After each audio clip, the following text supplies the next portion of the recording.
And all the time.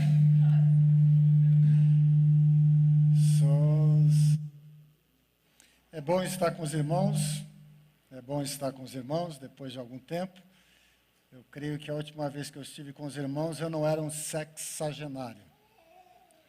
Eu estava com 59, o ano passado completei 60 anos, então hoje eu sou um sexagenário. Passei por alguns momentos difíceis, mas como eu disse, Deus é bom. Não só nos momentos bons, Ele continua sendo bom também nos momentos difíceis, nos momentos de crise que nós passamos, Ele continua sendo sempre bom. Mas eu não vim aqui para falar de problemas, eu vim para falar de coisas boas.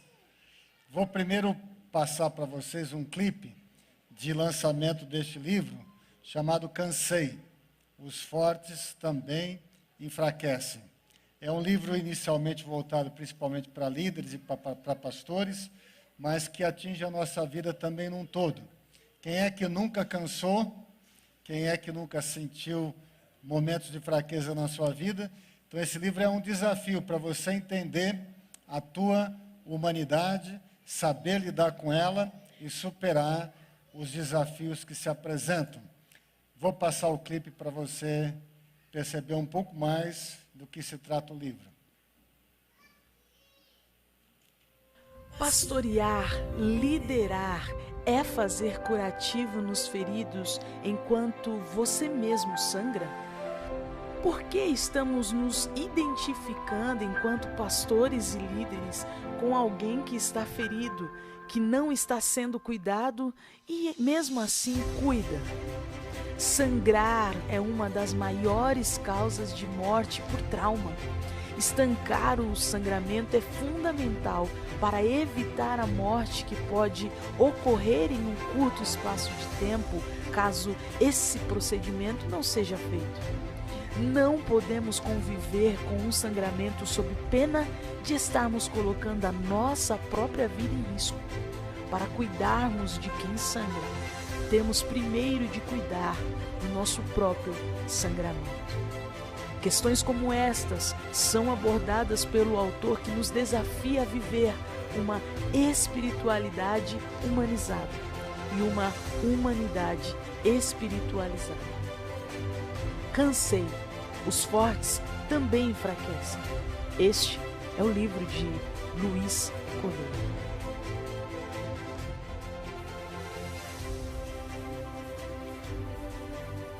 Como os irmãos bem sabem, esses livros que nós editamos, eles nos ajudam a manter também o nosso ministério, tanto o nosso ministério no Brasil, quanto os nossos projetos lá no continente africano.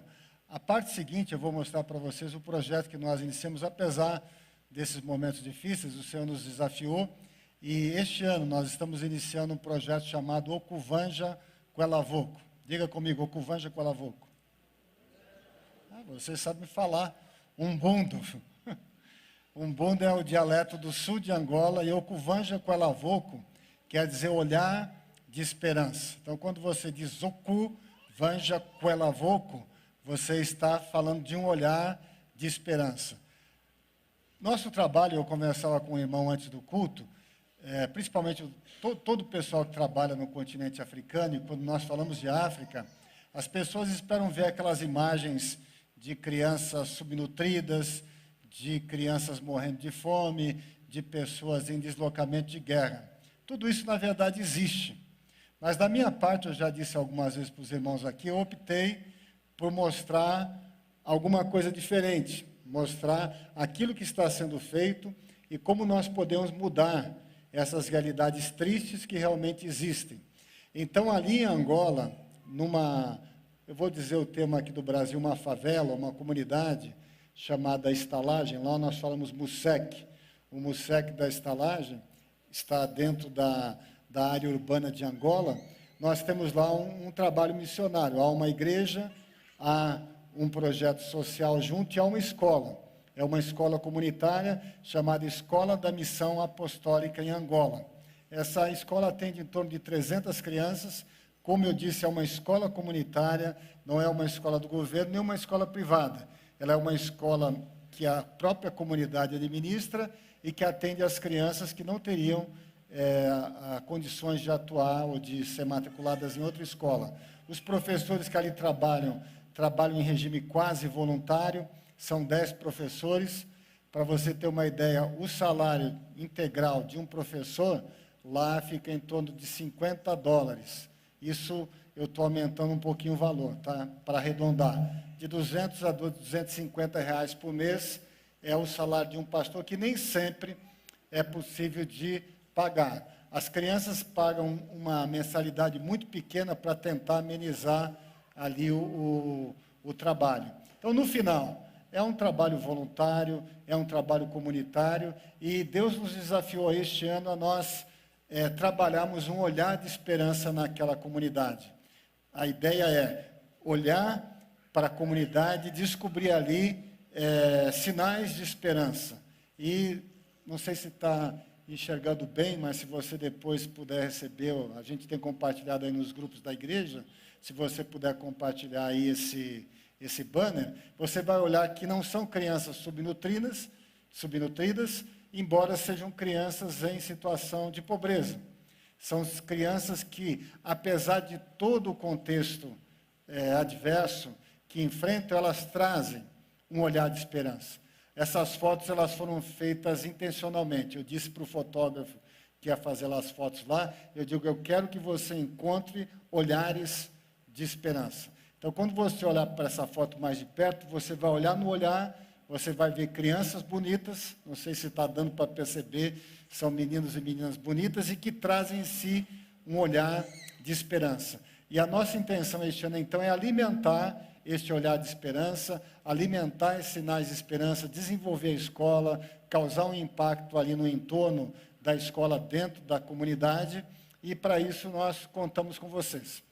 De que maneira? Aqui a igreja já é uma parceira do nosso projeto, então quem contribui aqui com as ofertas missionárias também ajuda, além de outros projetos, ajuda o nosso trabalho, e adquirindo os livros. Quando você adquire o livro, você está contribuindo para que a gente mantenha e para que a gente avance.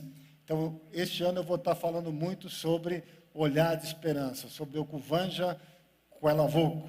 Lá na saída você tem o livro Cansei, Os Fortes Também Enfraquecem, é R$30 o livro. Além de você adquirir o livro, além de você ser abençoado pelo livro, o livro é bom, eu já li. Então, eu estou recomendando o livro porque eu já li o livro, li muitas vezes o livro, e digo para os irmãos, talvez de todos os trabalhos que eu fiz, tem 2 trabalhos em termos literários que eu me orgulho. O Viva com Paixão e agora esse livro, O Cansei, Os Fortes Também Enfraquecem.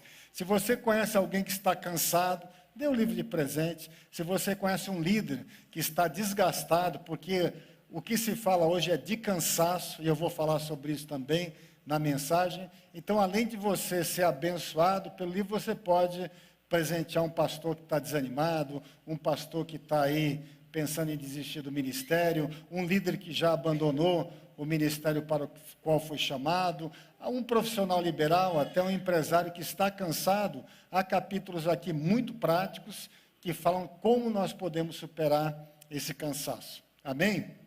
Então, lá atrás, os livros já estão, para quem gosta, já estão autografados. Se você quiser uma dedicatória, depois lá atrás eu posso fazer uma dedicatória, mas já os livros estão autografados.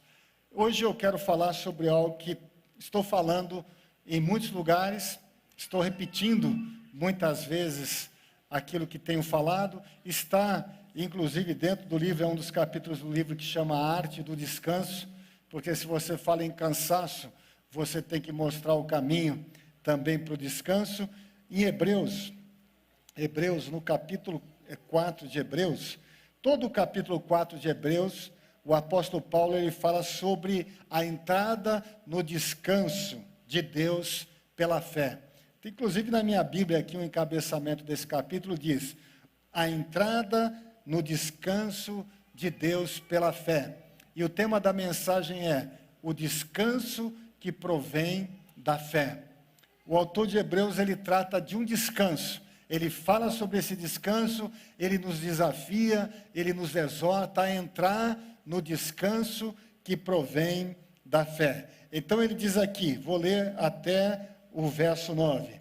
Temamos, portanto, que sendo-nos deixada a promessa de entrar no descanso de Deus, suceda parecer que algum de vós tenha falhado, porque também a nós foram anunciadas as boas novas, como se deu com eles, mas a palavra que ouviram não lhes aproveitou, visto não ter sido acompanhada pela fé naqueles que a ouviram. Nós, porém, que cremos, entramos no descanso. Quem é que crê aqui? Quem é que diz, eu sou crente, eu creio? Levante a mão. Tem alguns que são sinceros o suficiente para dizer que não são, é isso? Levante a mão todos aí para ninguém ficar de fora. Nós cremos, mas aqui diz que aqueles que creem entram no descanso. Assim jurei na minha ira, não entrarão no meu descanso, embora certamente as obras estivessem concluídas desde a fundação do mundo. E o verso 9 diz, portanto, resta um repouso para o povo de Deus. Há um repouso preparado desde a fundação do mundo, no qual nós podemos entrar. Uma palavra que está presente no mundo nos últimos anos é cansaço. Nós temos enfrentado nos últimos anos muitas crises, crise econômica, eu estou falando aí do mundo, eu não estou falando somente do Brasil. Crise econômica, polarização política ao redor do mundo, guerras, rumores de guerras, crises que hoje não são mais crises localizadas, mas hoje são crises globais. Diferentemente do passado, onde haviam também crises, hoje nós podemos conviver e assistir às crises em tempo real.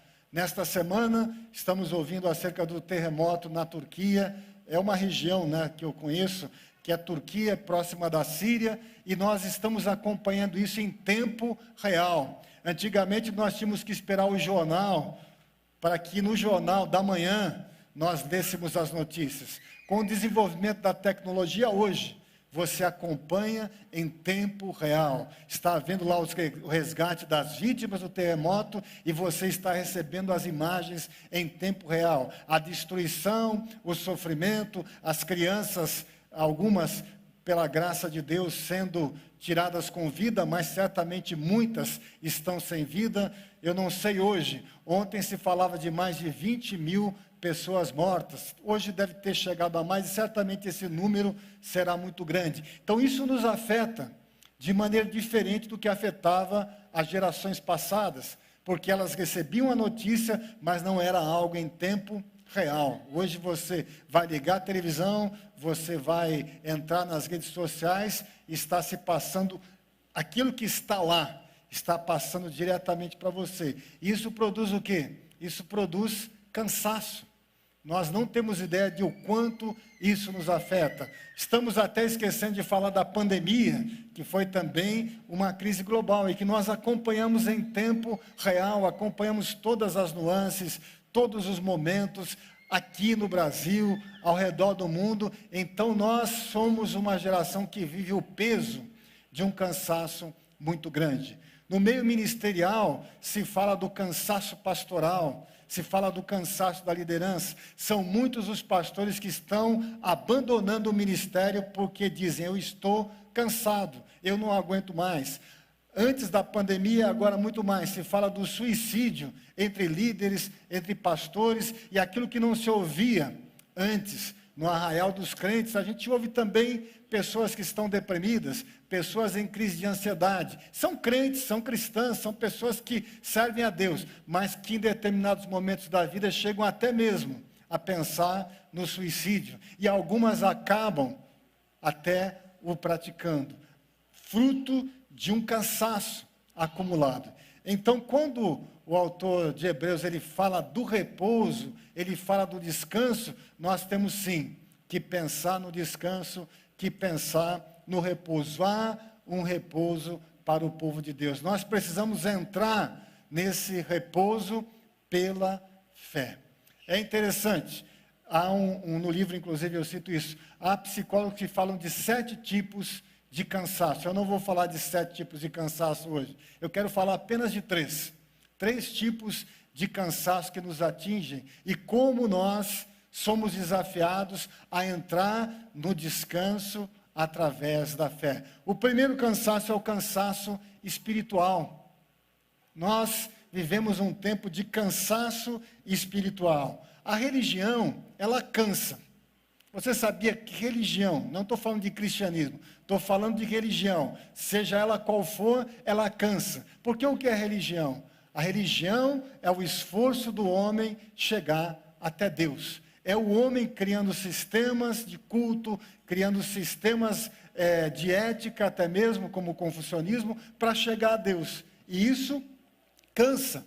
Mas a palavra nos diz que pela graça nós somos salvos. Efésios capítulo 2, verso 8 e 9. Pela graça sois salvos por meio da fé, isso não vem de vós, é dom de Deus, não vem das obras, para que ninguém se glorie.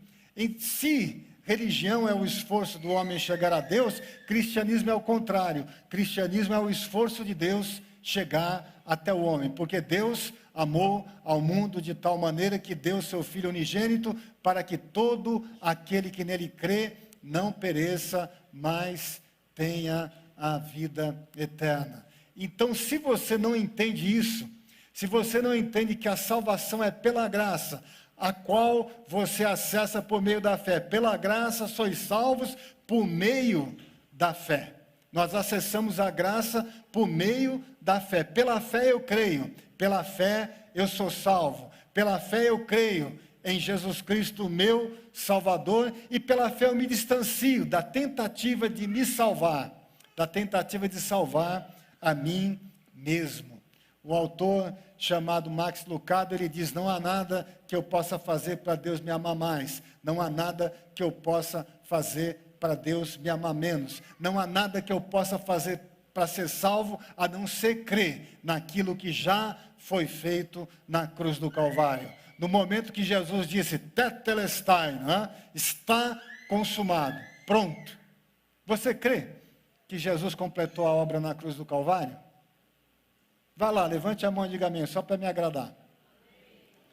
Ele completou a obra, ele disse, está consumado, e agora ele oferece isso a nós, pela graça. E como nós recebemos? Por meio da fé, eu creio, foi feito, Jesus concluiu a obra e eu recebo esta obra pela fé. E aí eu entendo, não há nada que eu possa fazer para Deus me amar mais, porque Deus me amou sendo eu ainda pecador. Ele me amou quando eu era ainda pecador, quanto mais agora Ele me ama que eu recebi a salvação pela fé. Então o cansaço espiritual, produzido pela religião, produzido pelas doutrinas que dizem que o homem ele pode chegar até Deus pelo seu próprio esforço. Não, eu descanso naquilo que Jesus fez na cruz do Calvário. Pela fé eu recebo a salvação e pela fé eu prossigo. Segundo tipo de cansaço é o cansaço emocional.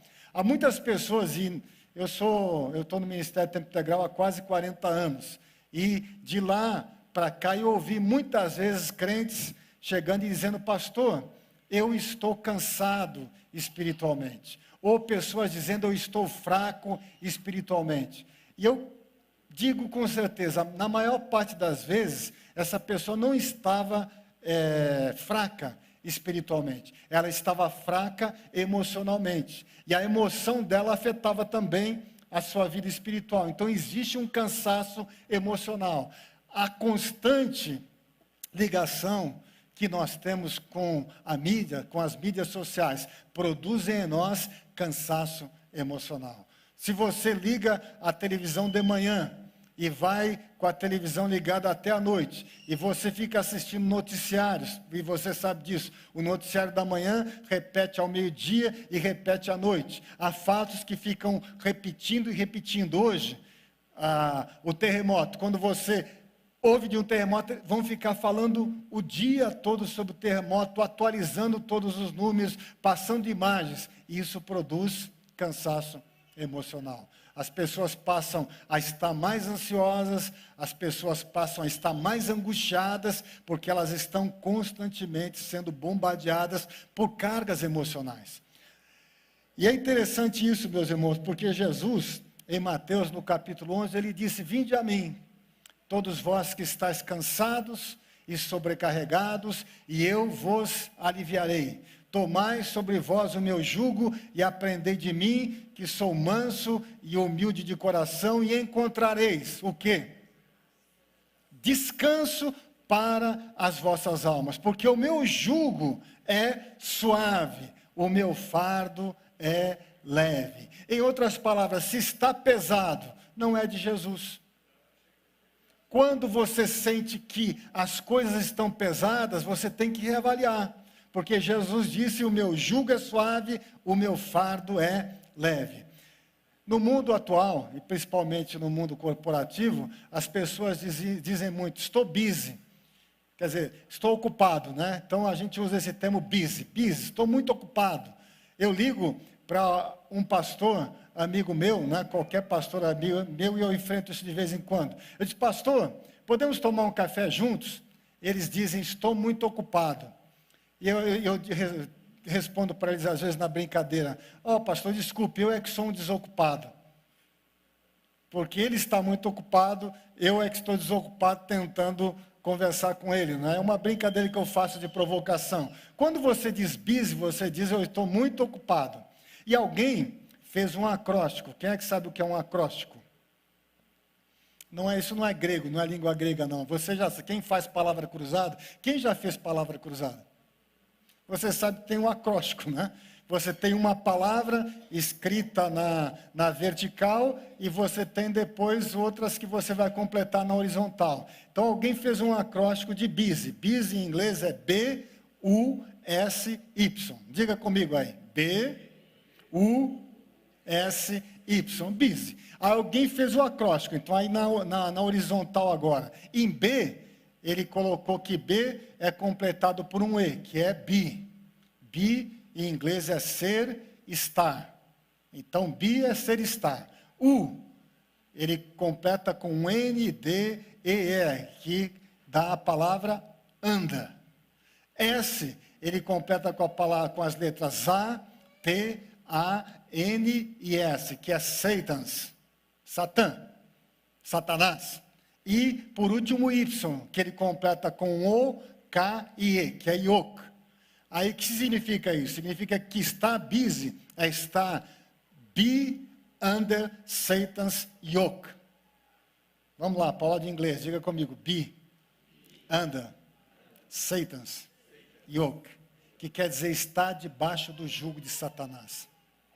Então, quando nós deixamos que a vida nos ocupe dessa maneira, significa que nós já não estamos com o jugo de Jesus. Nós estamos com o jugo de Satanás. Estou ocupado, não tenho tempo para a família. Estou ocupado, não tenho tempo para Deus. Estou ocupado, não tenho tempo para cuidar da saúde. Estou ocupado e se tornou chique, está ocupado. Mas quem está ocupado ao ponto de não ter tempo para Deus? Quem está ocupado ao ponto de não ter tempo para si mesmo? Quem está ocupado a ponto de não ter tempo para a família? Ele está debaixo do jugo de Satanás.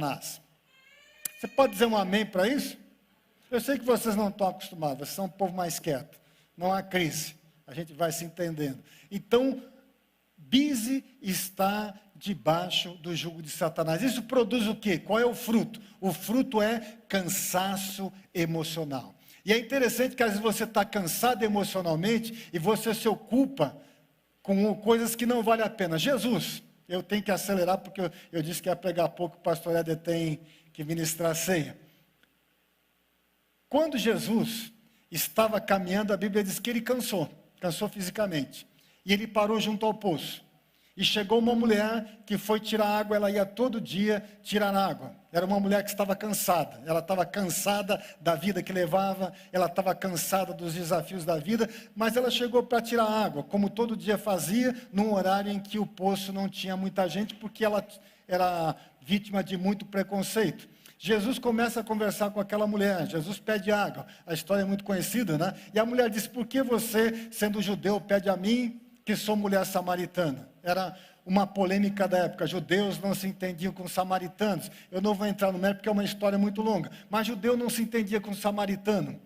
E Jesus disse: mulher, se tu souberas o dom de Deus que há, e quem é que te pede, tu lhe pedirias, e ele te daria da água da vida. Ela diz: ah, mas você não tem nem balde para tirar, como é que você vai me dar a água da vida, né? E ele diz: se alguém crer em mim, rios de água viva fluirão do seu interior.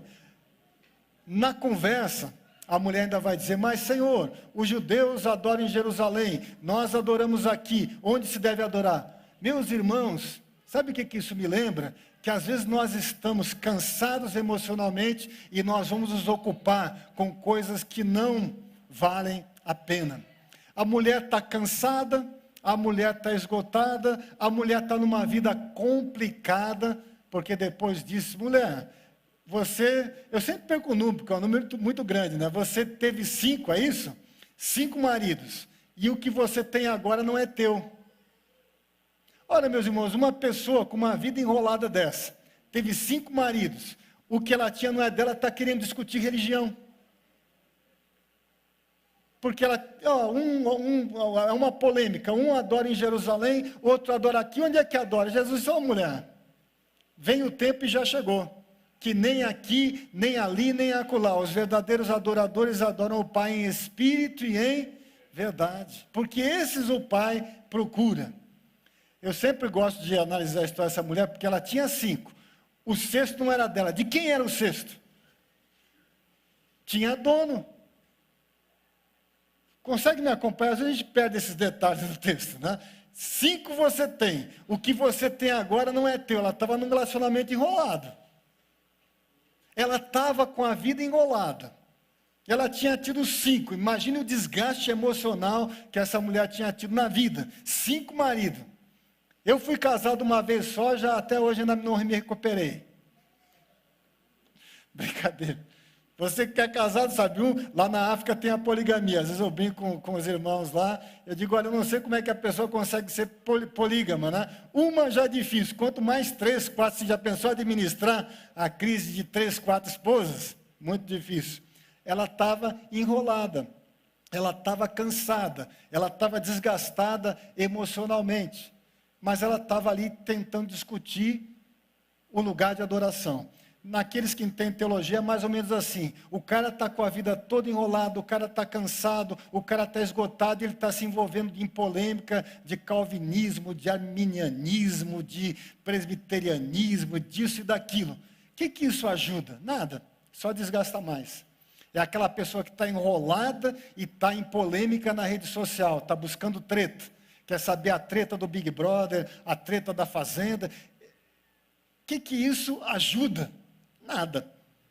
O cansaço emocional, ele aumenta. Tem o caso de Marta e Maria, que você também conhece. Jesus na casa das duas, uma se detém a ouvir o ensino de Jesus, a outra está preocupada com muitas coisas, com muitos serviços, ainda vai reclamar da irmã para Jesus, e Jesus disse: Maria, você está ocupada, preocupada, você está envolvida com tantas coisas e você está perdendo o que é mais importante. Maria escolheu a boa parte, essa não lhe será tirada. Aprenda, meu irmão, aprenda, minha irmã, a escolher a boa parte. Estar busy é chique para o mundo, estar busy para nós é vergonha, porque Deus nos desafia a entrar no descanso pela fé. O descanso físico. Tem pessoas que estão cansadas fisicamente. É interessante que Deus, quando criou todas as coisas, a Bíblia diz que ele, no 7º dia, o que ele fez? Descansou. Mas Isaías diz que Deus não se cansa e não se fadiga. Então há uma contradição? Não. Deus, quando criou o dia de descanso, não é porque ele, Deus, estava cansado, mas é porque o homem se cansaria. E ele disse: vocês vão trabalhar 6 dias, no 7º vão descansar. É o princípio do sábado. Mas o princípio do sábado não é só uma questão de dia da semana. Aí o autor de Hebreus fala no capítulo 4, é um princípio espiritual. Você precisa entrar espiritualmente no descanso. Por quê? Aquele que habita no esconderijo do Altíssimo, à sombra do Senhor onipotente descansará. Há um repouso para o povo de Deus. Nós, o que cremos, precisamos entrar nesse repouso. Você que está aqui nesta manhã, talvez você esteja cansado espiritualmente. Tem um hino, eu acho que era do cantor cristão, que se chama Grata Nova. Eu sou daquele tempo que a gente cantava com os inários, né? Grata Nova. Uma parte desse hino diz assim: meios de salvar sem vento, clama, roga em seu favor, a pretensos mediadores, desprezando o Deus de amor. O homem inventando meios de se salvar, meios de chegar a Deus, ele cansa, ele se esgota, cansaço espiritual. Ele se desgasta nos relacionamentos, ele não sabe colocar a sua vida em ordem, ele complica, porque Deus criou todas as coisas simples, nós é que as complicamos. Se está complicada a tua vida, simplifica. Se a tua vida está complicada, simplifica. Se a tua vida está enrolada, desenrola. Eu já contei para vocês aqui, lá na África, não fui eu que derrubei, hein? Só balancei. Lá na África, quando os jovens chegavam para mim, eles diziam: pastor, ajuda-nos. E eu dizia: qual é o teu problema? Ele diz: a minha vida está complicada. E eu dizia: descomplica. Mas assim simples é, descomplica. Está complicado, simplifica. Está pesado, larga peso. Descobre qual é o peso que você está carregando que não é para você. Deixa no caminho e avança. Aí nas redes sociais em inglês, né, quando você vai preencher ali, nome, depois tem status, né, o estado civil. Aí lá tem assim, eu não sei se tem em português, mas em inglês tem casado, solteiro, viúvo, divorciado, e tem mais um. Qual é? It's complicated. É complicado. Quer dizer, o cara não sabe responder se ele é solteiro, se ele é casado, se ele é viúvo, se ele é divorciado. Ele está num relacionamento complicado. Ele está num relacionamento enrolado. Quem sabe você nessa manhã está num relacionamento enrolado? Desenrola. Simplifica. Chega e diz: olha, eu não quero viver essa vida que o mundo vive. Eu não quero viver segundo o princípio deste mundo. Eu quero viver segundo aquilo que Deus tem para mim. E o que Deus tem para mim? Um repouso. 2023, aprenda a entrar no repouso. Fuja das tretas desse mundo. Eu não sei se esse tema é ruim, porque eu estou me readaptando com o Brasil, né? Mas não é um termo ruim para falar aqui na igreja, treta, né? Vocês conhecem, da rede social, treta. Não procure treta. Não fique atrás de treta. Não saia aí querendo saber das tretas que tem no Big Brother ou que tem no Big Gospel. Porque se tem Big Brother do mundo, agora também tem Big Brother Gospel, né? As pessoas estão procurando as tretas entre os pastores, as tretas entre os crentes. Fuja das tretas. Fuja daquilo que complica, fuja daquilo que te rouba energias espirituais, energias emocionais, fuja daquilo que te rouba energia física e se concentre naquilo que é realmente. O Éder está me olhando feio lá, que eu termino aqui. Fuja daquilo que te rouba, daquilo que é realmente importante. Então, em 2023, não se envolva naquilo que não vale a pena. Seja em que área for, seja na área de esporte, porque o Palmeiras vai continuar ganhando, não adianta você ficar complicando isso. Aí para agradar o Éder, que é palmeirense, né? Não adianta, é assim, poxa, vai ser assim, então não adianta. Na área política, também não se envolva. Quanto desgaste já houve nos últimos anos aí nessa área? Olha, o que eu quero é o seguinte: eu quero que Deus abençoe o Brasil, só isso. Como ele vai fazer isso, não sei. O que eu quero assim é que neste ano as coisas avancem, as coisas andem. Na área econômica, simplifique também. Evite aí entrar no consumismo deste mundo e busque o repouso, o descanso de Deus. Como é que você faz isso? Pela fé. Diga assim: olha, este ano, eu não sei você, este ano eu vou ser abençoado. Amém? Éder, pode passar aqui que eu já vou te entregar. Eu quero ser abençoado. Este ano, o que eu estou dizendo sobre o Brasil é assim: este ano o Brasil vai andar. Para onde eu não sei, mas que vai andar, vai. este ano as coisas vão melhorar, porque eu estou orando para que melhore. Seja quem for que esteja no governo, não interessa, Deus não é Deus acima de todos? Sim ou não? Então ele está no governo, ele é soberano, ele levanta reis, ele derruba reis, pronto. Não vou me estressar não. Sabe por quê? Porque eu vivi assim, ó, eu peguei o fim. Eu era jovem quando terminou o chamado regime militar, então eu lembro do Ernesto Geisel, depois do Figueiredo, depois do Tancredo, depois do Sarney, depois do Collor, depois do Fernando Henrique, depois do Lula, depois da Dilma, depois do Bolsonaro, e agora vocês sabem quem está lá. Significa o quê? Que eu já vi, passou um, passou outro, passou, como é que o poeta diz? Passei, passará, passarinho. Passou e aquele que está lá vai passar, e o outro vai passar, mas Jesus Cristo é o mesmo ontem, hoje e será para sempre. Passarão os céus, passará a terra, mas a sua palavra não há de passar. Aplauda o Senhor.